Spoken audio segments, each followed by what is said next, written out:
Despite affecting millions worldwide, in-depth coverage of depression is scarce. For this project, I talked to 3 people who've either experienced or worked with mental health in the hopes of gaining a better understanding.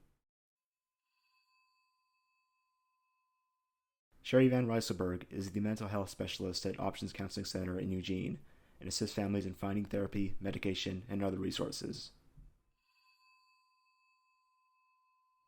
When it comes to depression and anxiety, I see a lot of people sharing the same symptoms, not really knowing what's going on with them, not feeling well, not finding joy or passion in their life anymore, feeling extremely overwhelmed, emotional.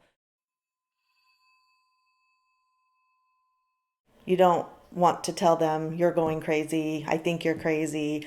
A person who's struggling with anxiety and depression may already probably feel like that. I think it's really important to take an interest, read some things about it, but also I think it's important to just talk to them. What is that feeling like to you? How does that diagnosis feel? Sometimes when people think about mental health, they think sitting on a couch and laying down and talking to a therapist.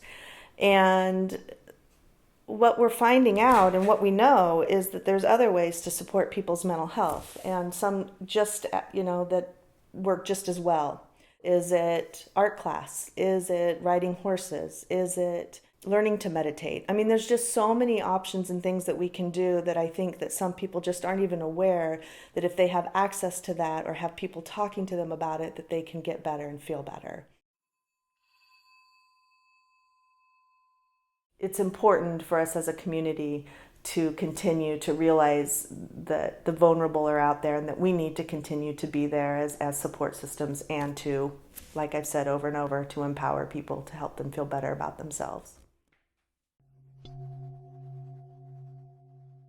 Charlie Dietz is a doctoral student at the University of Oregon and is currently writing his dissertation concerning treatment and perception of mental health.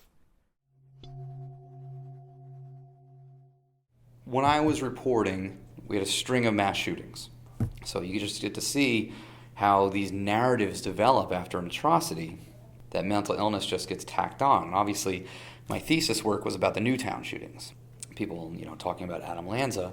In the press were doing it. Maybe there's a connection. Like saying things like that on air. Maybe there's a connection. Don't be a journalist and say maybe. This is a group of people that, for the most part, especially people with serious mental illness, oftentimes they have to get their advocacy secondhand.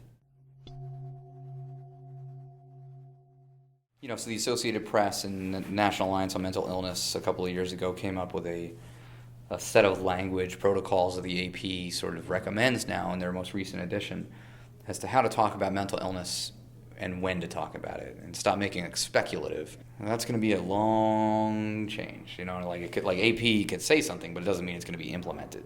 The best we can do is work at the incrementals.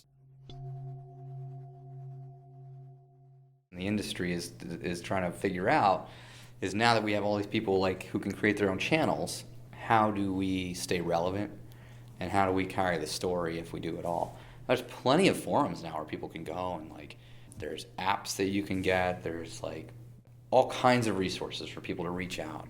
I'm really optimistic about it. I can only hope that it stays going.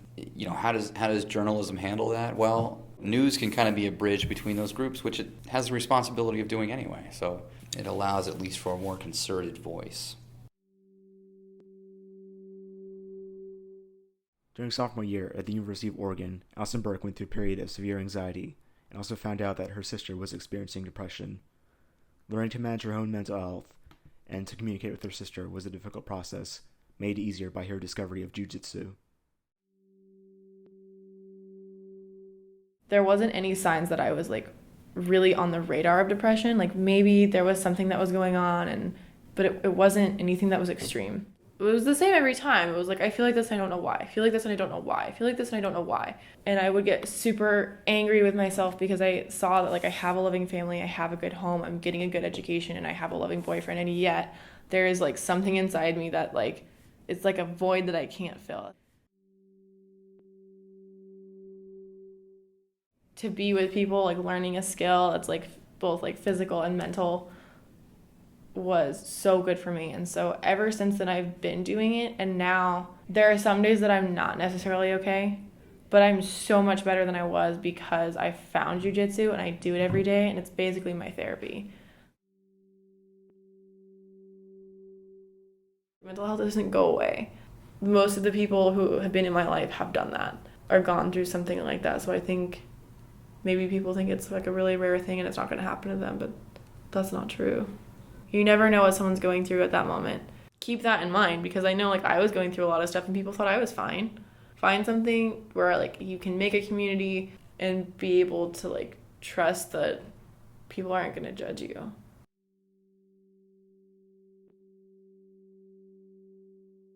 A lot of the stuff my mom wouldn't tell me because she didn't want to stress me out while I was in college. But I would come home and I would notice that like something's weird. Something felt off. My sister didn't seem like my sister anymore. I didn't know how to talk to her.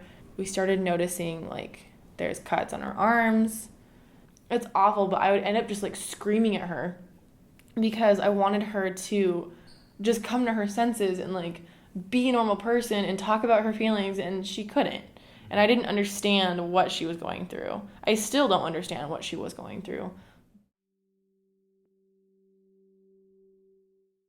On the outside, you think like, well, how could you be mad at that person? But it's so easy to be angry with somebody when you're their best friend or it's like your sister, because I don't know, it's kind of just you get to a point where you're like, why can't you just get better?